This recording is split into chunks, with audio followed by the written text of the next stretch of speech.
Assalamualaikum warahmatullahi wabarakatuh. Waalaikumsalam warahmatullahi wabarakatuh. Oke, jadi kelas 8 ya. Sekarang kita belajar biologi. Nah, untuk materi itu melanjutkan materi sebelumnya. Apakah ada yang tidak hadir? Ada yang tidak hadir? Ada. Siapa sekretarisnya? Wanita. Nah, nanti tolong tolong dicatat di kertas lembar ya. Nanti saya minta catatannya. Oke, di sini apa ada yang punya alergi? Sulki.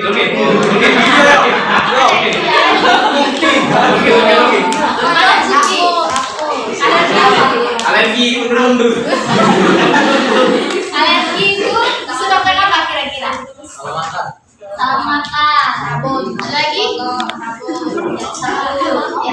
Alergi itu disebabkan oleh alergen.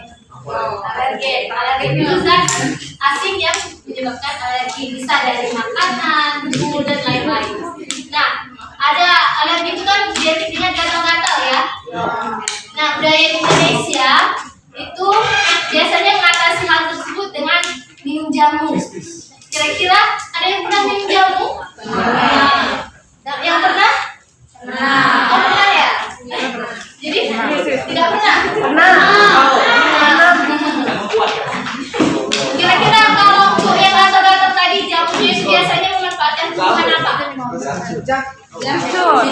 Jahe. Kunyit. Nah, ya, jadi yang di tempat itu kunyit ya, kunyit. Kalian tahu kenapa kunyit bisa mengurangi rasa gatal-gatal? Kadang mengandung apa? Ayo, mengandung apa? Ada yang tahu? Ya, jadi kunyit itu memiliki yang namanya zat atau senyawa aktif yang disebut kurkumin. Kurkumin ini bersifat antioksidan yang bisa mengobati rasa gatal-gatal. Nah, sekarang budaya tersebut minum jamu itu mulai berkurang ya. Yang mana masyarakat Indonesia sekarang itu saat alergi lebih memilih lari ke apotik untuk beli obat kimia daripada membuat obat herbal yang memanfaatkan bahan di lingkungan sekitar. Nah, kira-kira menurut kalian mana yang lebih bagus? Obat herbal atau obat kimia? Herbal. Apa dia? Obat kimia mana? Lebih baik mana, obat herbal atau obat kimia? Ada yang herbal, coba. Ada yang herbal, ada kimia. Coba saya minta alasannya kenapa mengatakan lebih bagus herbal. Coba berikan alasannya, argumennya. Banyak. Alami. Kalau kimia tadi coba berikan alasannya kenapa? Jadi antar coba yang lainnya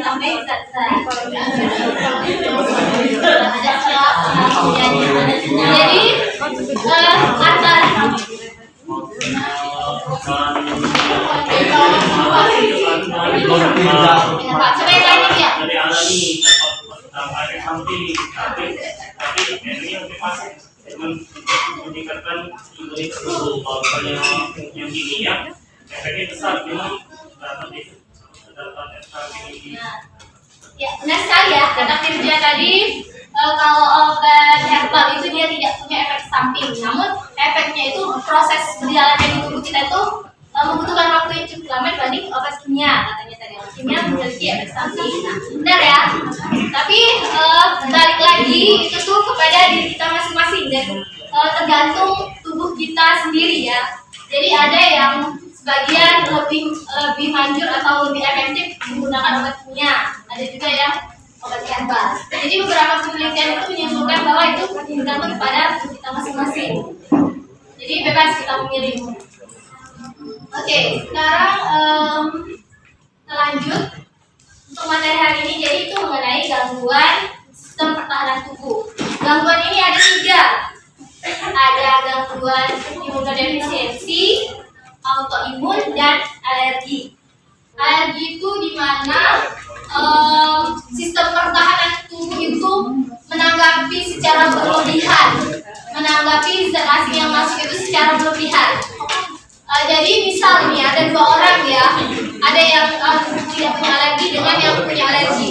Jadi kita yang tidak punya alergi tadi makan udang itu tidak terjadi apa-apa ya, normal kan, tidak menimbulkan penyakit bagi orang normal namanya udang itu. Tapi kalau orang yang punya riwayat alergi, sistem pertahanan tubuhnya itu menganggap udang itu berbahaya, makanya dia bereaksi berlebihan sehingga menimbulkan gatal-gatal.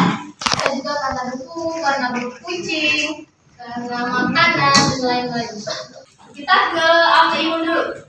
Autoimun itu adalah suatu gangguan yang disebabkan karena sel pertahanan tubuh kita itu tidak bisa membedakan mana sel baik sel tubuh itu sendiri dengan sel asing, sel-sel abnormal. Jadi yang seharusnya kerja sistem pertahanan tubuh itu menyerang zat-zat asing yang berbahaya yang membawa penyakit, tapi justru malah bukan hanya zat asing yang diserang, tapi juga sel-sel tubuh itu sendiri juga ikutan diserang. Makanya bisa menyebabkan sel pertahanan tubuh itu menyerang sel-sel sehat. Jadi kalau sel-sel sehat, sel-sel tubuh itu menyusun apa? Sel-sel menyusun jaringan. Kemudian jaringan menyusun apa? Menyusun organ. Ya. Kalian tahu Selena Gomez? Tahu. Kenapa dia melakukan transplantasi? Autoimun. Bisa dijelaskan tadi kenapa dia bisa berakibat ke ginjal, bisa melakukan transplantasi ginjal?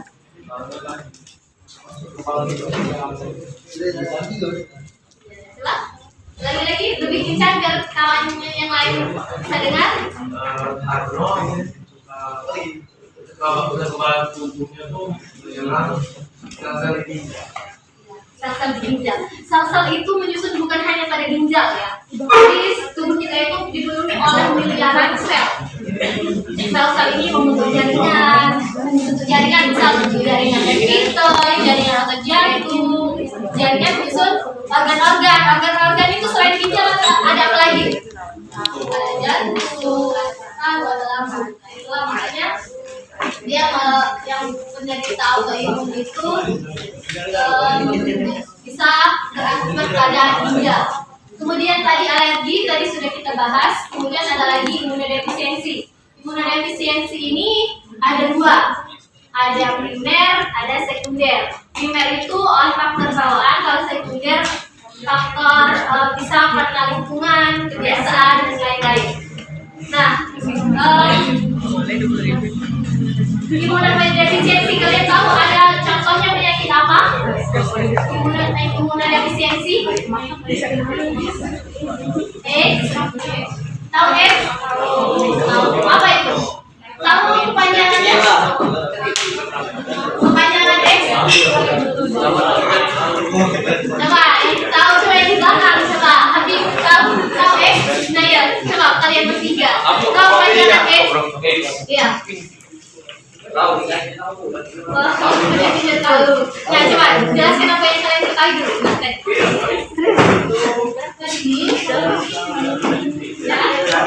Kalau asal usul tahu, jadi X itu kepanjangannya sudah sindrom. Nah, coba tadi ulangi, tolong apa kepanjangan X tadi? Tadi sudah saya jelaskan. Coba diulangi. Nah, makanya dengarkan dulu ya. X itu X-linked immunodefficiency syndrome. Biasanya yang penderitanya itu kebanyakan dari kelompok apa yang memiliki kemungkinan bisa terinfeksi beresiko. Kelompok apa? Kelompok sebelum kita ke kelompok tadi kita bahas karena virus apa? Disebabkan dengan apa itu? orang yang Virus HIV, cuman imunodefisiensi virus. Coba dilihat, kira-kira kenapa penderita AIDS itu kebanyakan yang kalian lihat di video-video, kemudian foto contoh di sana itu, kenapa dia badannya itu bisa seperti itu? Karena menyerang itu terlihat menurunnya berat badan secara drastis ya.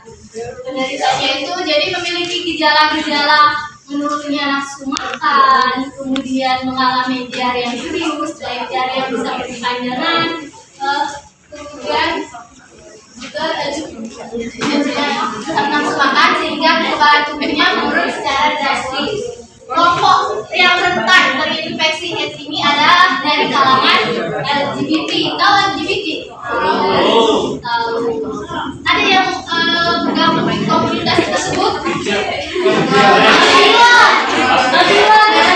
Jadi hati-hati ya, jangan sampai hati-hati ya, jangan sampai terjerumus ke pergaulan bebas. Ini bebas.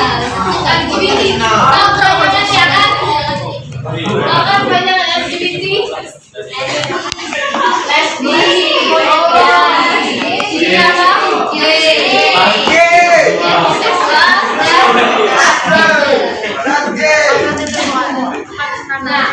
Jadi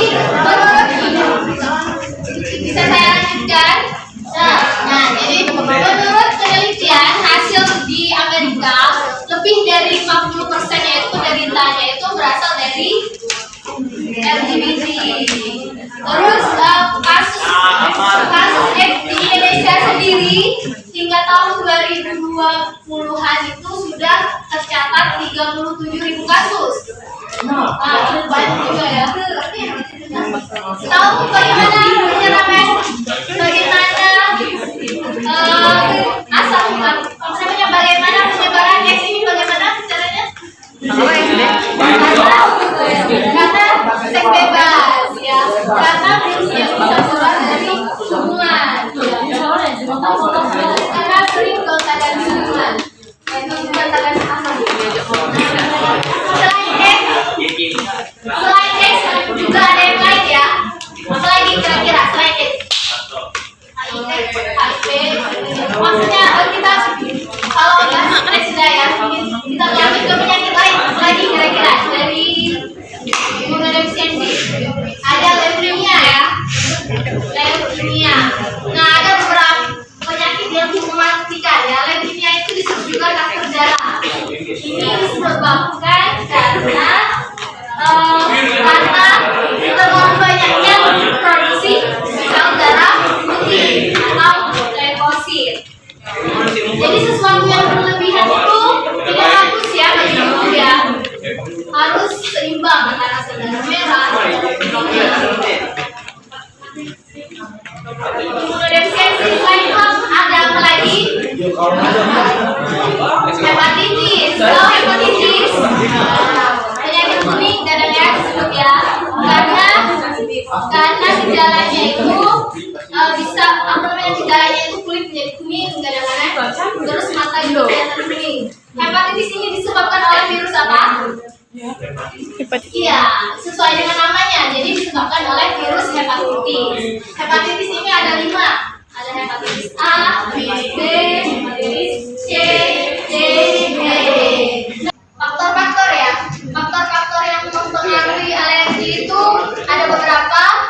Ada faktor genetik, usia, jenis kelamin, makanan, olahraga, dan aktivitas kita sehari-hari.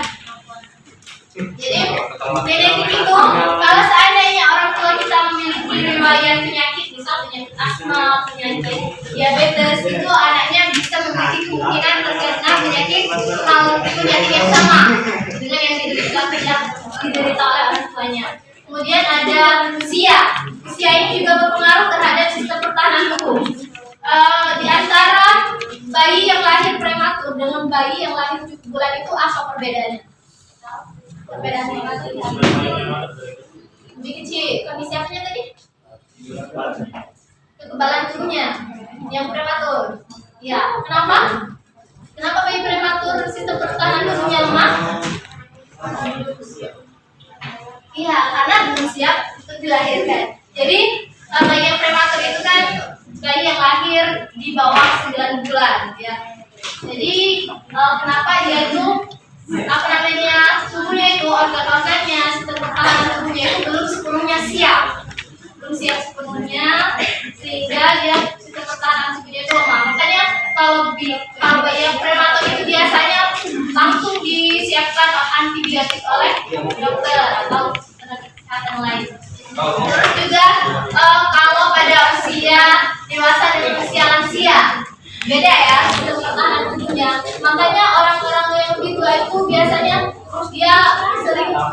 sedikit ya. Kalau untuk usia kita sekarang itu lagi sehat-sehatnya, sistem pertahanan tubuh lagi bagus-bagusnya.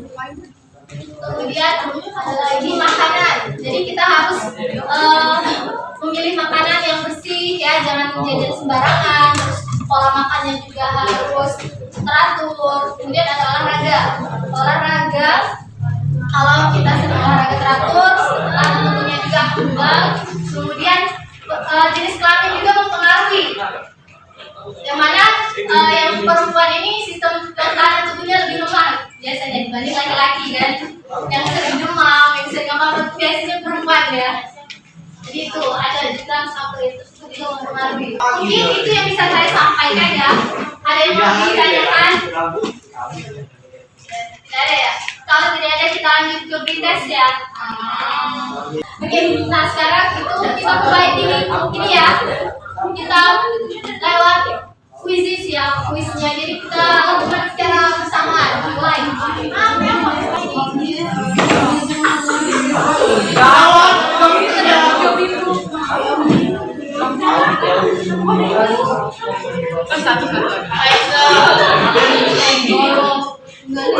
Nah, terus lagi ya?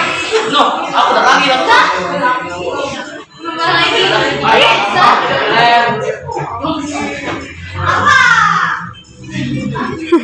Bangsa sampai ikut.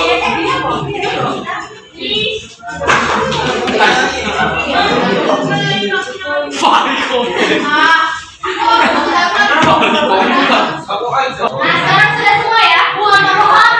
Nah, jadi bisa dilihat kelasnya yang memimpin Aisyah. Tadi baik. Ini sudah disalib. Jadi dia memberikan kelima. Alias dua. Nanti. Sekarang kita lanjut ke diskusi ya. Ya, kita bahas LKPD. Sudah dapat LKPD-nya? Sudah ya? Silakan bentuk ini logonya, fungsinya. Mengupas setengah bahkan. Kelompok 2.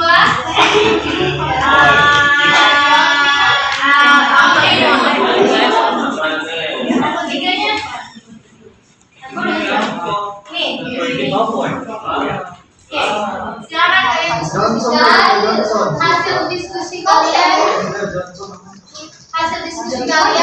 dalam bentuk presentasi, bisa PPT, nanti infografis, bebas ya. Nanti kita presentasikan.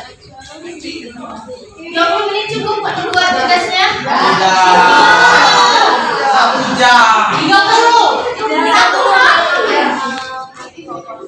Ya.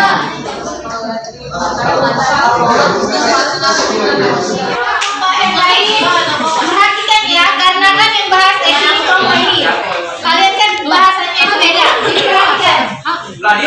Sudah siap belum? Kelompok 1.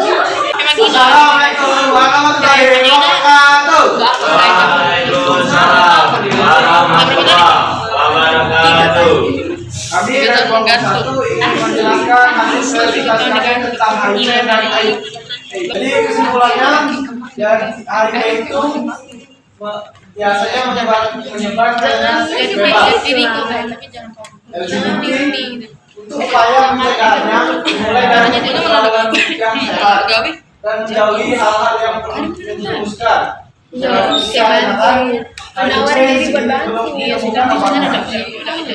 dari kelompok kami ada yang ingin bertanya. Coba kelompok lain ada yang ingin bertanya terkait kasus yang dibahas oleh kelompok 1. Ada yang ingin bertanya? Tidak ada. Bentar. Kalau tidak ada, saya yang nanya. Nah, coba ini kan kelompok 1 tadi sudah bahas, jadi mungkin sudah tahu. Nah, untuk kelompok lain kan itu kasusnya beda-beda. Paham tak dengan AIDS tadi? Kenapa sampai saat ini belum ditemukan obatnya? Coba kelompok ini. Karena masih banyak yang LGBT. Belum ada obat. Kalau itu penyebab, kalau LGBT itu penyebab. Nah ini tadinya kenapa belum ada obatnya? Karena sudah tadi dibahas kelompok 1, bahas kelompok 1.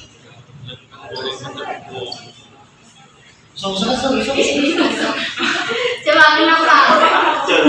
Ayo. Kenapa? Ada yang tahu? Ada yang tahu?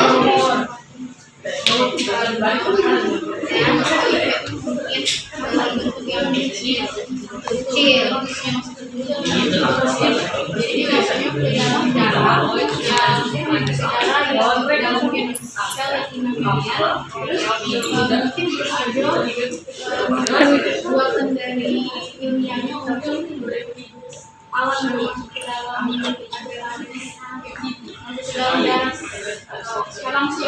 nah itu pendapat dari Fitri. Fitri option 9. Nah saya mau tambahkan, coba perhatikan mengapa sampai saat ini belum ada obatnya, karena si virus penyebabnya ini virus ini itu reproduksi cara dia berkembang itu sangat cepat, makanya sulit peneliti untuk melemahkan si virus tersebut. Kalian tahu vaksin itu dari apa? Tahu vaksin? Vaksin itu asalnya itu dari mana? Virus yang dilemahkan. Iya, dari virus si penyebab itu sendiri. Virus itu kemudian dilemahkan, jadilah dibuatnya hasilnya vaksin. Nah, beda si virus HIV dengan virus COVID ya. Kalau COVID kan tentunya begitu yang muncul penelitian langsung melakukan penelitian, langsung bisa menghasilkan si vaksin. Beda kalau kayak sini sampai saat ini itu belum ada. Belum ada vaksinnya, terus yang ada itu hanya obat yang mengurangi kerja virus. Ya, hanya mengurangi kerja dari si virus tersebut. Belum ada yang bisa diri. Kemudian satu lagi tadi, coba kalau seandainya ada teman atau orang di sekitar kita itu yang AIDS, apa yang kalian lakukan?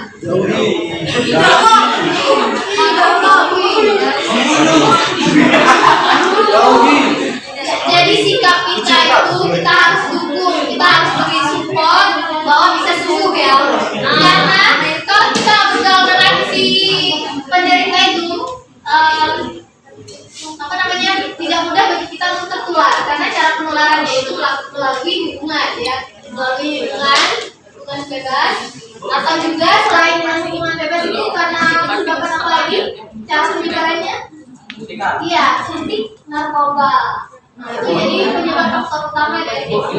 Makanya kita harus dalam bebas dengan narkoba ya. Oke, mungkin itu ya. Menyampaikan hasil diskusi kami tentang sindrom Coba, ayo, kalau virus COVID masuk ke jenis gangguan yang mana?